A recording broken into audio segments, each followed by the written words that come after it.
Le invito a abrir sus Biblias en el Evangelio según San Juan. Evangelio según San Juan, el capítulo 13, los versos del 34 al 35. Son dos versos. Repito, el Evangelio según San Juan, capítulo 13, versículos 34 y 35. Hoy continuamos nuestra serie de mensajes, de lo cual le hemos titulado El discípulo de Cristo. ¿Qué es lo que es el discípulo de Cristo? Y en esta tarde le he titulado al mensaje de la siguiente manera: el amor, la distinción del discípulo de Cristo. Así que pueden estar en pie para hacer lectura de la palabra del Señor, si su condición física le permite. Si no, puede permanecer sentado y con mucha reverencia leer la palabra del Señor.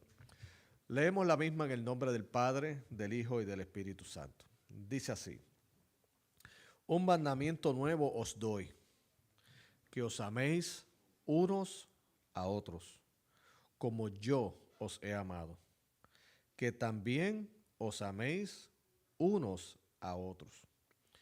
Verso 35. En esto conocerán todos que sois mis discípulos, si tuviereis amor los unos con los otros. Pueden sentarse, mis queridos hermanos. Los que han seguido nuestra serie, y si no, pues puede ir a nuestro canal de YouTube y allí comenzar la misma. Este es el tercer mensaje de la serie acerca de ser un discípulo de Cristo. El primer mensaje tocamos el tema acerca de si somos seguidores o discípulos de Cristo. La segunda, el pasado domingo hablamos de la bendición del discípulo, o sea, de todos aquellos que como discípulos de Cristo han aceptado no solamente la bendición de seguirle, sino también los sufrimientos, son partícipes de los sufrimientos de Cristo, puesto que el aceptar e identificarse con Cristo les puede traer el rechazo de la sociedad, de familiares, de personas, y aquellos que han estado dispuestos como discípulos a sacrificarse, como el Señor les habló y les presentó que también el Señor tiene consideración de ellos y los bendice. Y en esta tarde empezamos a hablar acerca de lo que distingue el discípulo de Cristo. En nuestros tiempos, dependiendo del contexto evangélico en que se encuentre, en algunos pues la marca de un creyente o de un discípulo de Cristo es una teología en particular, ¿verdad? Por ejemplo, en esa cultura, si tú te identificas con cierta línea interpretativa teológica, pues, no, ese sí es un discípulo de Cristo. Que obviamente, pues eso, en cierta manera, pues fragmenta y tribaliza lo que es la fe, pero así es. En otros sectores, lo que te identifica como un siervo o un discípulo de Cristo es que se manifiesten ciertas carismas o manifestaciones espirituales. O sea, si se manifiesta ciertas situaciones extraordinarias, entonces sí, tú sí eres un discípulo de Cristo. Entonces, estamos en una sociedad evangélica que todos nos están definiendo qué es un discípulo de Cristo. Ahora, vamos a dejar que sean las mismas escrituras, el testimonio de Jesucristo y aquellos seguidores de Jesucristo inspirados por el Espíritu Santo, los que nos digan qué es la distinción del discípulo de Cristo. Por ejemplo, el apóstol Pablo, cuando escribió a la iglesia de Corinto, dijo lo siguiente. Y escuche bien, porque esto es un texto que se lee mucho para el próximo mes, en lo que tiene que ver con el amor y la amistad. Y es el famoso capítulo 13 de Primera de Corintios. Ahora, la primera sección, el apóstol Pablo dice y leo: si yo hablase lenguas humanas y angélicas y no tengo amor, Vengo a ser como metal que resuena o címbalo que retiñe. O sea, si yo tuviese la capacidad de hablar lenguas angelicales, y no voy a entrar aquí en la controversia si existen tales lenguas o no. Ese no es el propósito de nuestro mensaje, lidiar con ese asunto teológico. Para eso tenemos el seminario, si usted quiere. En este momento, el apóstol Pablo te dice, si yo las hablase y no tengo amor, vengo a ser como metal que resuena o címbalo que retiñe. O sea, podrás tener toda esa manifestación, pero si no tienes amor es como un sonido que no tiene propósito. Luego dice, y si tuviese profecía y entendiese todos los misterios y toda ciencia, y si tuviese toda la fe, de tal manera que trasladase los montes, si no tengo amor, nada soy. O sea, que no solamente el aspecto extraordinario de tener esas capacidades o lenguas humanas y angélicas, como se expresa Pablo a los Corintios, sino que luego dice, pero si tú tuvieses todo el conocimiento, toda ciencia allí es todo conocimiento. O sea, que tú sepas todo, tener una contestación para todo lo que ocurre en la complejidad de la vida de manera teológica. O sea, si tú, aunque tuvieras todo el mejor conocimiento teológico y no tienes amor, pero no solamente eso, sino luego va como una especie de hipérbole y dice, y si tuviese toda la fe, de tal manera que trasladase los montes, y ahí uniéndose a la expresión de Jesucristo en los evangelios, que dice que el que no tuviere fe como un grano de mostaza, si la tuviere, entonces podría decir a los montes que se muevan y se moverán. Y dice, y si tuviese toda la fe de tal manera que trasladase los montes y no tengo amor, nada soy. Y todas estas cosas que he expresado antes, con las que vamos a añadir ahora, que dice, y si repartiese todos mis bienes para dar de comer a los pobres y entregase mi cuerpo para ser quemado y no tengo amor, de nada me sirve. O sea, el texto no está diciendo que estas cosas en sí sean malas. No está diciendo que el conocimiento es malo. No está diciendo que obviamente tener mucha fe es malo. No está diciendo que ser generoso sea malo y pecado. Lo que está diciendo es que si tú descansas de todo esto y sin embargo en la vida práctica, en la praxis cristiana, no tienes amor, de nada que te sirve. Entonces la pregunta es si realmente pudieran haber algunas personas que se identifiquen como cristianas y tengan mucho conocimiento teológico y no tienen amor. Sí los hay. Dice, ¿cómo? Sí los hay. Una cosa es el conocimiento teológico, filosófico, académico y otra es una relación con Jesucristo.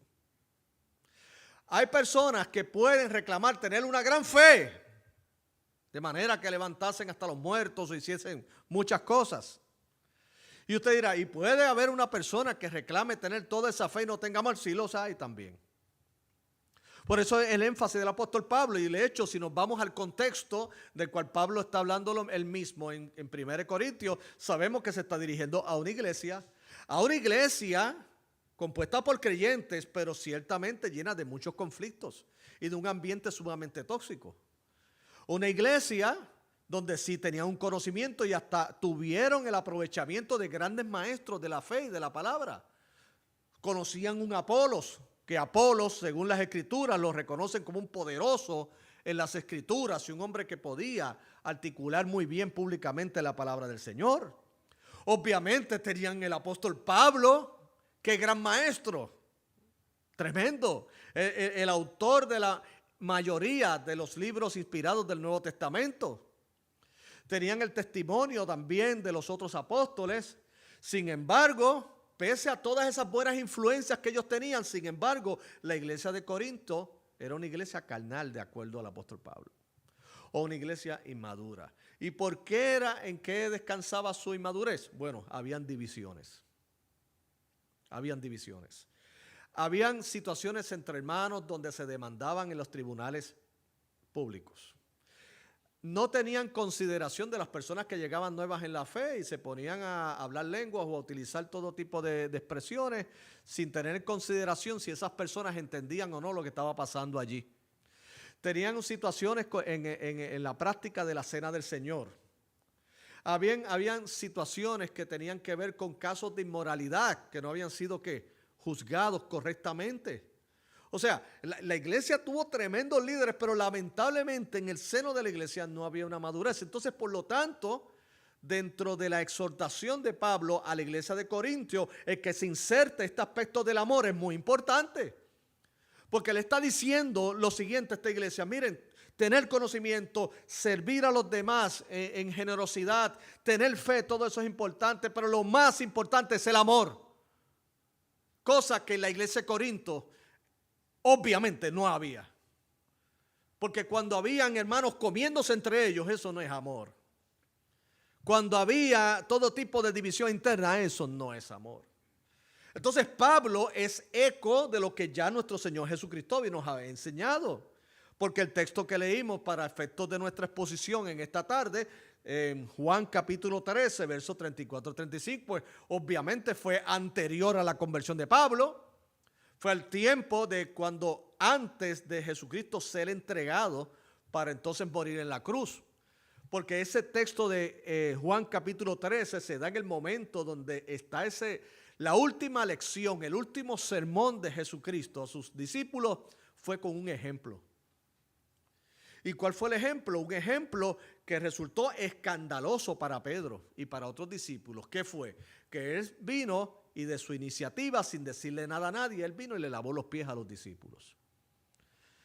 Que era la labor de una persona servir, de una persona un esclavo, etcétera, etcétera, etcétera, pero que ellos no visualizaban que ellos primeramente, o sea, Jesucristo, el Hijo de Dios, el santo por excelencia, aquel que es el Mesías anticipado en las Sagradas Escrituras, iba a lavarle los pies a unos pecadores como son los discípulos. Todo aquel hombre de toda sabiduría, el Dios encarnado, iba a lavarle los pies a gente ignorante. Pescador como Pedro y pecador también. Y Juan. Y aún incrédulos, porque Tomás, obviamente, cuando dice que luego de la resurrección de Jesús tuvo ciertas dudas, es que porque esas dudas las albergaba desde hace tiempo. Pero a ellos, él le lavó los pies.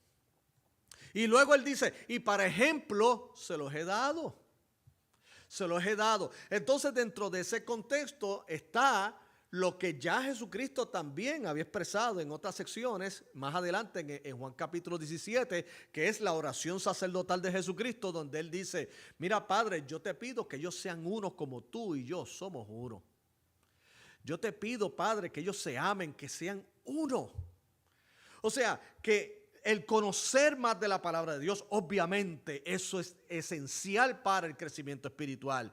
Obviamente lo que es aumentar nuestra fe. Obviamente lo que es la asistencia al prójimo. Pero más que nada tiene que tener nosotros una identificación con Jesucristo en el cual se puedan el mundo ver en la iglesia amor.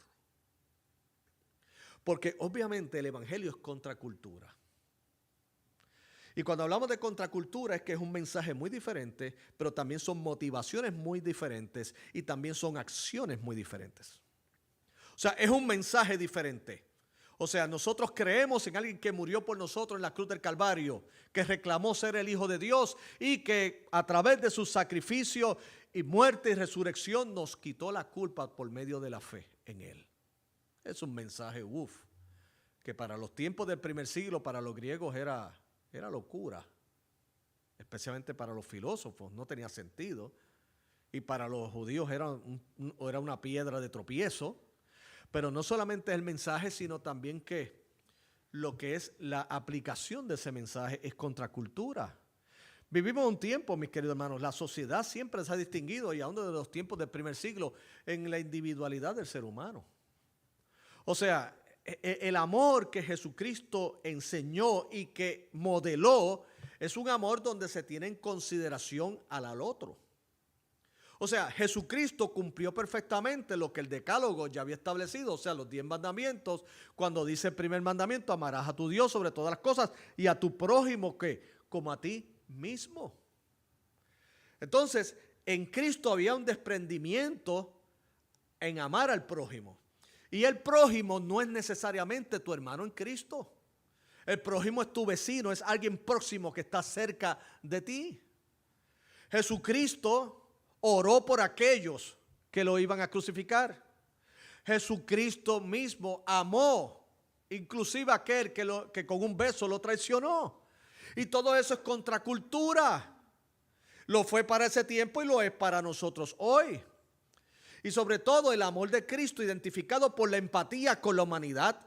Jesucristo cuando veía a la gente los veía como ovejas que no tenían pastor. Los vio y tuvo misericordia de ellos. Jesucristo no los vio como unos enemigos, aunque aquellos fueran enemigos de Jesucristo. Jesucristo vio al ser humano como un campo misionero, como lo que era el propósito de rescatar lo que se había perdido.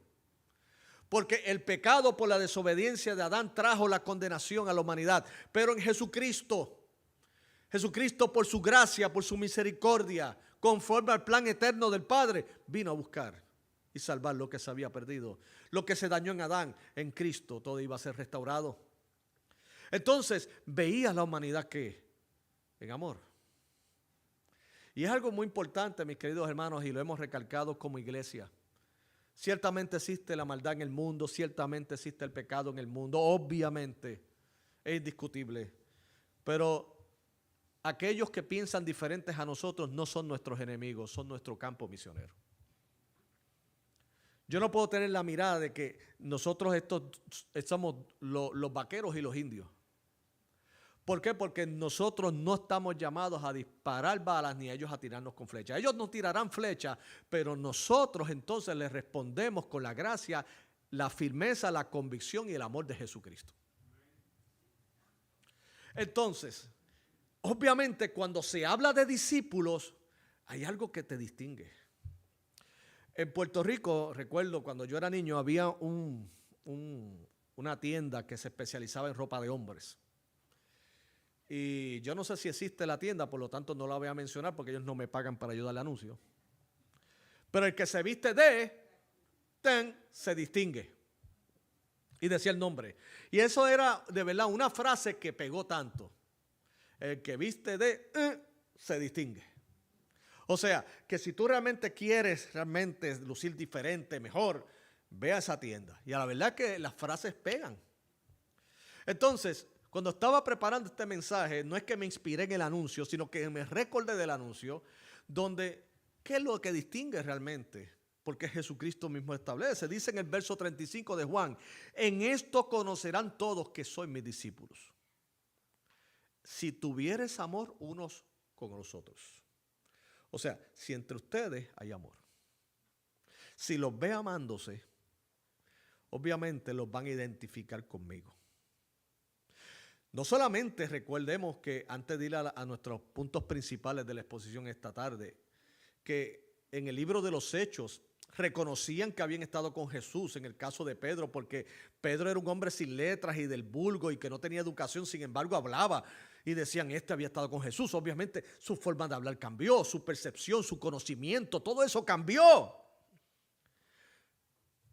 Pero lo que cambió no solamente es cómo hablaba y pensaba, cambió su corazón. Y que estuvieron dispuestos a sacrificarse por el objeto de su amor. Que el objeto de su amor es Cristo y la gente. Antes de ir a nuestros puntos, esta semana conversaba con un candidato al ministerio, que estamos trabajando con él en su capacitación teológica y ministerial. Y la pregunta que le hicimos fue la siguiente: ¿por qué quieres entrar al ministerio? Y él dijo, porque amo a Dios y su palabra. Y dije, fantástico. Te voy a hacer la pregunta nuevamente. ¿Por qué tú quieres entrar al ministerio? Porque amo a Dios y su palabra. Te voy a hacer la pregunta 3 veces para hacerlo bien bíblico. ¿Por qué quieres entrar al ministerio? Hermano, pastor, porque amo a Dios y su palabra. Y al prójimo, ¿no?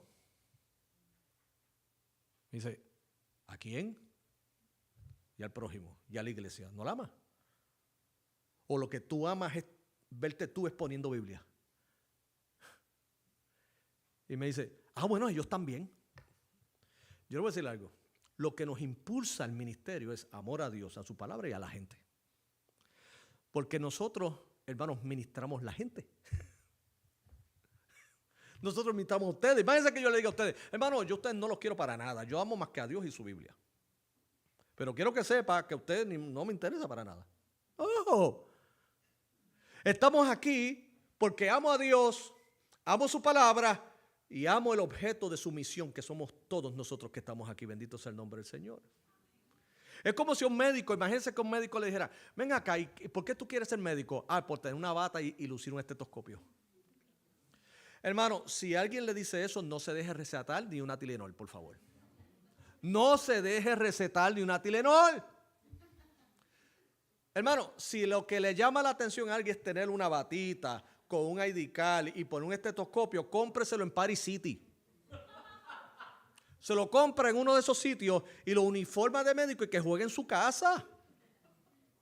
Pero no, por favor, que no estudie esto porque va a matar a la gente.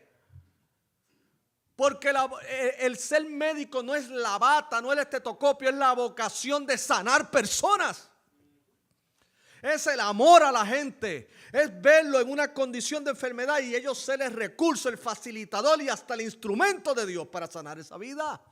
Mediante el conocimiento y la experiencia adquirida. Bendito sea Dios por el médico que llora por sus pacientes, hermanos.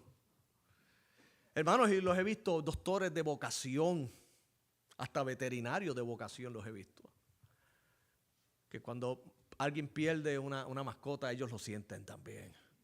Eso es vocación. Entonces lo que tiene que ver con el servicio a Cristo, mis queridos hermanos, yo amo a la palabra, yo amo a Dios, pero amo a la gente que le voy a predicar. Porque si no les amase, entonces de nada me sirve. Entonces, el amor es la distinción del discípulo de Cristo primeramente, ¿por qué? Porque el amor se manifiesta en el servicio primeramente, en el servicio. Servicio. Sí, porque la pregunta que viene, bueno, porque es como ahora, de nuevo, viene el mes que viene y todas las tarjetitas hablan de amor, amor, amor, amor, y todos lo ven solamente desde el punto de vista de una relación entre un hombre y una mujer, enamorado, los corazoncitos y todo. Óyeme, pero uno ama a sus amigos. Digo, yo amo a mis amigos, por eso son mis amigos. Y yo amo a mis hijos, que es otro tipo de amor, pero obviamente amo a mis hijos, daría mi vida por ellos. Entonces, dentro de toda esa definición o cómo el mundo lo define el amor, en el caso de Jesucristo con sus discípulos, ¿cómo se distingue y se manifiesta ese amor? Primeramente con servicio. Jesucristo, según lo dice el Evangelio de Marcos, capítulo 10, versos 42 al 45, dijo lo siguiente. Escuche bien. Mas Jesús, Marcos capítulo 10, versos 42 al 45. Mas Jesús llamándoles les dijo, sabéis que los que son tenidos por gobernantes de las naciones se enseñorean de ellas, y sus grandes ejercen sobre ellas potestad. O sea, él va a hacer el contraste en cuanto a cómo es el liderazgo, el servicio de los gobernantes en el mundo político y cómo debe ser dentro de la cosmovisión cristiana. En el caso de la cosmovisión del mundo, ellos son tenidos por aquellos como que se enseñorean y ejercen autoridad sobre ellos, sobre los demás. Pero, dice Jesucristo, Marcos capítulo 10, versos 42-45, pero no será entre vosotros así, sino que el que quiera hacerse grande entre vosotros será vuestro servidor. Eso es contracultura. Eso es contracultura, hermano. Él está diciendo, el que quiera ser grande entre ustedes tiene que ser como el que sirve. Por eso dentro de la cultura y de la vida cristiana, tanto denominacionalmente como a nivel eclesiástico local, no puede entrar esa mentalidad del mundo de que yo soy el CEO y tú estás allá, yo acá. Si no estamos dispuestos a lavar pies, esto no es de nosotros. Pues entonces, hazlo y vete al mundo a hacerlo. Pero aquí, mis queridos hermanos, nuestro servicio y nuestro amor y nuestra relación es identificándonos con Jesucristo. Dice, el que quiera hacerse grande entre vosotros será vuestro servidor. Y el que de vosotros quiera ser el primero, esto está desde los primeros siglos, será siervo de todos. Porque el Hijo del Hombre no vino para ser servido, sino para servir y para dar su vida en rescate por muchos. Entonces le está diciendo que la esencia misma de su misión es que Él vino para dar su vida en rescate por muchos. Pero también esa misión tiene un impacto en lo como yo me desempeño en la vida, porque como yo me identifico con Jesucristo, usted se identifica con Jesucristo, nos identificamos con Jesucristo, pues entonces también nos damos para el servicio. Y ahí está el amor manifestado, primeramente en el servicio. El apóstol Pablo, de una manera magistral, dijo en Filipenses capítulo 2, haya en vosotros este sentir que también hubo también en Cristo Jesús, el que no estimó el ser igual a Dios como cosa que aferrarse, sino que se despojó a sí mismo, tomando forma de siervo y haciéndose obediente hasta la muerte y la muerte de cruz. Por lo cual Dios le exaltó y le dio un nombre que es sobre todo nombre, para que en el nombre de Jesús se doble toda rodilla de los que están en los cielos, en la tierra y debajo de la tierra, y toda lengua confiese que Jesucristo es el Señor, para gloria de ¿qué? De Dios Padre.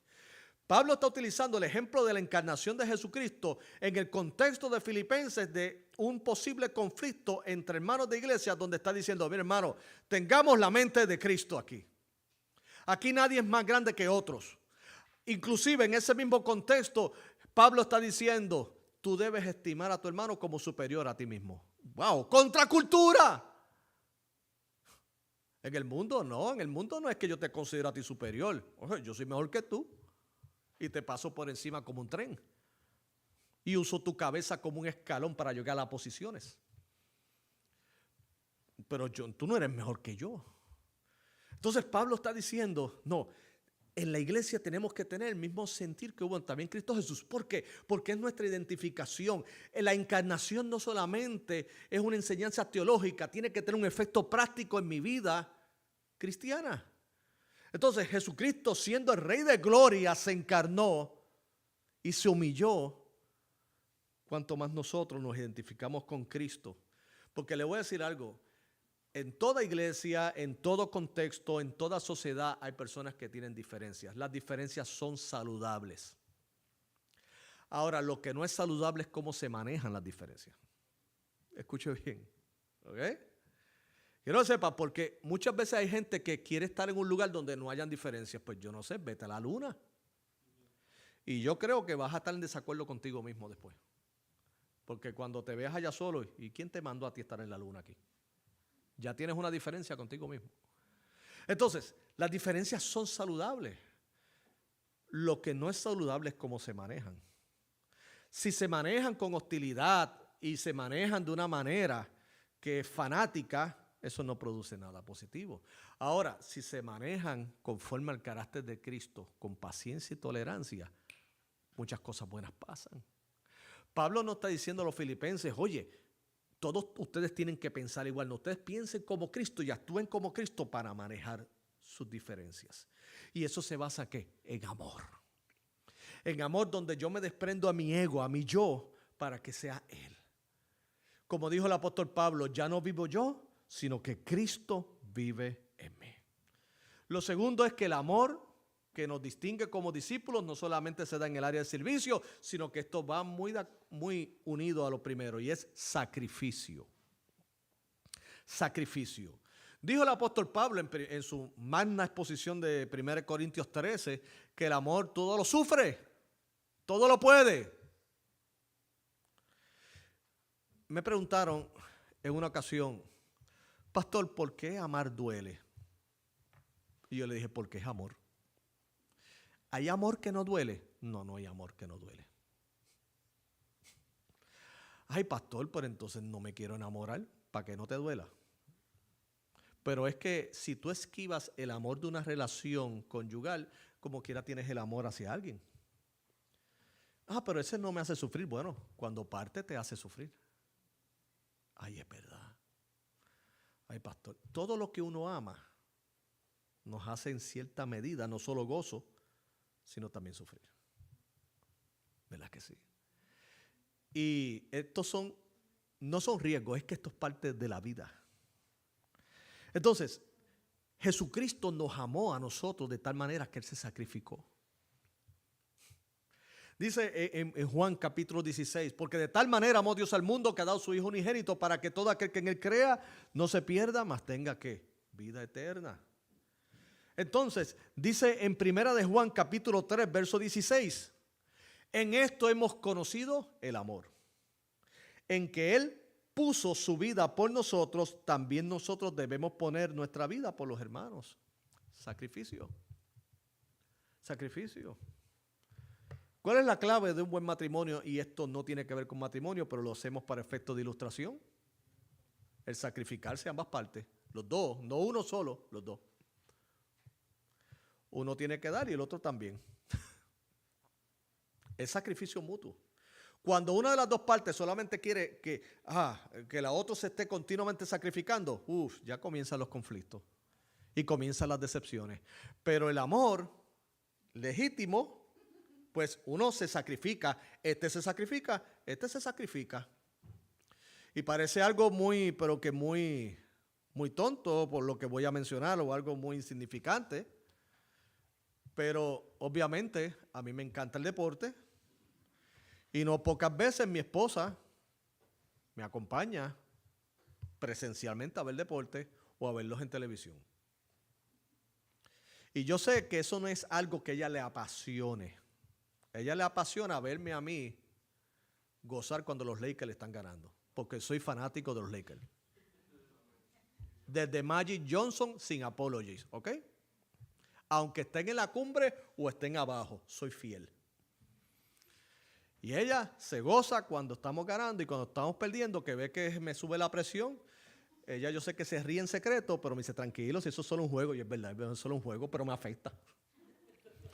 Ahora, a ella también le gustan unas cosas que ella me ha dado el ejemplo de que cuando quiere compartir conmigo, aún ve cosas que a ella no le gustan, pero como a mí me gustan. Y entonces obviamente eso me hace sentir comprometido a cumplir también con ella. Y no son las novelas turcas, gracias a Dios. Gracias a Dios, hermano. No piensen eso, no son las novelas turcas. Pero hay otras cosas que a ella le gusta y me dice, Carlos, me gustaría que tú lo vieras conmigo. Y yo hago, Y yo de momento hago, ella ve los juegos conmigo. Y me ha acompañado a ver juegos en vivo. Yo sé que ese nunca ha sido su sueño, pero me ve feliz a mí, por lo tanto, Carlos, hazlo. Y ella me agarra y me dice, ¿y qué te parece? Hermoso, hermoso, hermoso. Pero ¿sabes qué? Ella se sacrificó. Sacrificó tiempo y hasta económico. Entonces lo hacemos en la vida, mis queridos hermanos. El verdadero amor se sacrifica. Ahora, Cristo dio su vida. Bendito sea su nombre. Entonces, en el contexto de iglesia, mis queridos hermanos, para que realmente una iglesia, hermano, hoy vivimos en este tiempo de las redes sociales y a las iglesias les gusta dar tanta imagen en las redes sociales. Hermano, y es buena la promoción y una serie de cosas, pero detrás de la cortina son otras cosas. Yo no quiero proyectar el mandato, yo quiero que realmente seamos hermanos en Cristo. Amén. Yo no quiero proyectar el ser el pastor más bíblico y que se haga un meme conmigo. La escritura es de Dios y de Dios es de escritura. No, a mí no me interesa eso. A mí lo que me interesa, hermano, es que realmente amemos a Dios, que tengamos la escritura y que entre nosotros tengamos amor y que la comunidad pueda ver en la iglesia central hispana amor. Si los demás lo pueden ver y apreciar, gloria a Dios, pero lo más importante es que Dios allá en los cielos junto a los ángeles diga, esa es la iglesia mía del Señor. Porque nuestro Padre que nos ve en lo secreto nos recompensará en público. Y el sacrificio que podamos hacer por la obra del Señor. Lo vimos el pasado domingo cuando el mismo Señor dijo, mira, el sacrificio que ustedes hacen no es en vano, por la obra. No porque yo quiero usar el evangelio para yo tener plataforma, sino yo quiero que Cristo sea adorado, sea servido, Cristo sea seguido para la gloria de Él. Y porque queremos poner un granito de arena en esta sociedad que se está perdiendo. Porque sabemos que solamente el evangelio es el que transforma los corazones. Y por último y no menos importante, hablamos de que caracteriza el amor, el servicio. Segundo, el sacrificio. Y lo otro es que sea sincero. O sea, genuino. Genuino. Dice en Primera de Juan capítulo 3, verso 18. Miren este corto verso, dice esto, y lo dice tan lindo, tan pastoral. 1 Juan 3:18, es más, lo dice hasta paternal. Hijitos míos, no amemos de palabra ni de lengua, sino de hecho y en verdad. Eso es. Lo voy a repetir porque él lo dijo bien bonito. La versión Reina Valera lo pone bien paternalista. Hijitos míos, no amemos de palabra ni de lengua, sino de hecho y en verdad. En otras palabras, no seas hipócrita. En otras palabras, no seas alguien que diga y no hace. Esto va a consono con la tesis de Santiago cuando escribió que si realmente tú tienes fe, se va a mostrar. No porque las obras nos salvan, pero es que las obras acompañan la fe. Abraham sacrificó a su hijo. Rahab, la ramera, ocultó los espías. Entonces esos ejemplos nos dicen, la fe actuó juntamente con las obras. Entonces, ¿qué tiene que ver en el contexto de amor, de iglesia, de hermanos, de sociedad, de matrimonio y de amistad? Hijitos, no amemos de palabra ni de lengua, sino de hecho y en verdad. Que hablen nuestras acciones y nuestras legítimas motivaciones. Hermanos, qué decepcionante cuando alguien te ha dicho que te ama, que te ama, que te ama, que te ama, y entonces tú la escuchas, pero entonces tú analizas sus acciones y tú dices, pero no entiendo, es como que tengo una confusión, tengo una situación mental, no puedo asimilar esto. Dices que me amas, pero tú me estás haciendo la vida imposible. Tú me dices que me amas, pero yo no. Oye, pero es bien confuso. O él no sabe lo que es amor, esa persona no sabe lo que es amor, o sencillamente ha caído en la trampa del sistema, que es que proyección. Hermano, el espíritu político se ha metido dentro del evangelicalismo. Proyección. No, yo te amo. Y ponen hasta la cara así. Yo te amo. Yo los amo a todos. Ahora la pregunta, ¿estás dispuesto a sacrificarse por todos? No. ¿De verdad que los amas? Sí, pero ¿estás dispuesto a no aceptar otras cosas por quedarte con la gente que tú amas? Como hizo Moisés, que por la fe renunció a todos sus privilegios que estaba ya con el faraón y quiso mejor participar de los vituperios de Cristo con el pueblo. Eso es amor por la gente. Cristo me dio ejemplo de amor porque Él se despojó de todo para morir en la cruz y resucitar el tercer día. Por amor, por ti y por mí. Entonces, para ir culminando, mis queridos hermanos, la distinción del discípulo es el amor. Y ese amor, para que podamos tener una visión clara del mismo, se traduce que en servicio. ¿Por qué? Porque el Señor vino a servir. Así nosotros nos identificamos en el amor, en el servicio a los otros. Segundo, y va muy a tono con el servicio, es el sacrificio. Hermano, nadie se va a sacrificar por lo que no ama. Todos en la vida nos sacrificamos por algo, créanme. Lo que pasa es que a veces no nos sacrificamos por las cosas correctas o amamos las cosas incorrectas. La Biblia dice, no améis al mundo ni las cosas que están en el mundo. Y hay personas que se sacrifican por amar al mundo. Y sacrifican familias por el mundo. Sacrifican relaciones, hijos por el mundo. Y ese tipo de sacrificio no sirve. Ahora, mis queridos hermanos, cuando es el amor a Dios y amor a tu familia, ese amor por tu iglesia, amor por tus hermanos en la fe, óyeme, ese amor, porque no todos los amores son de Dios. El amor al mundo no es de Dios, pero el amor a Él y al prójimo y a nuestros hermanos y a la iglesia del Señor es el amor que proviene de ¿qué? De Dios. Por lo tanto, sacrificio y sobre todo ser genuino. Genuino, mis queridos hermanos. No amemos de palabra ni de lengua, sino de hecho y en verdad. Si decimos que amamos al Señor y su causa, le amamos. Y si amamos la iglesia, que es el cuerpo de Cristo, le amamos y le respetamos. Y así el mundo conocerá que somos sus discípulos. Como resultado, algunos no nos van a aplaudir. A Jesucristo no lo aplaudieron, pero estás haciendo lo correcto. Pero hay otros que van a decir, wow, estos verdaderamente son hijos de Dios. Y a fin de cuentas no estamos ni para el aplauso ni para la adulación, sino para agradar a Dios.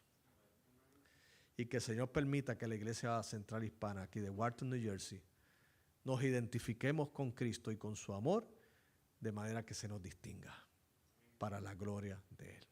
Vamos a orar. Padre Santo y Padre Eterno, gracias te damos en esta linda tarde. Y gracias Dios por todos los hermanos y las hermanas aquí presentes y aquellos que nos acompañan a través de nuestro canal de YouTube. Señor Padre, nos sigues hablando como iglesia, tu palabra es la verdad, mi Dios. Y te pedimos, mi Dios, que continúes trabajando en nuestras vidas, Señor. Perdona, Señor Padre, si en algún momento, Dios, nos hemos desenfocado, Señor, aún pretendiendo y aseverando estar en tus caminos. Que podamos continuar con nuestra mirada puesta en ti, autor y consumador de nuestra fe. Y que, Señor, que aquel que comenzó la buena obra la continúe perfeccionando en nuestras vidas. Gracias, mi Dios. Bendícenos, Padre, y a ti sea la gloria por siempre. En el nombre de Jesús. Amén, amén, amén. ¿Quién vive, hermanos? Y a su nombre. Y ahora pues vamos a cantar al Señor y luego tendremos una convivencia en la parte posterior, así que no se vaya, comparta con nosotros. Dios les bendiga.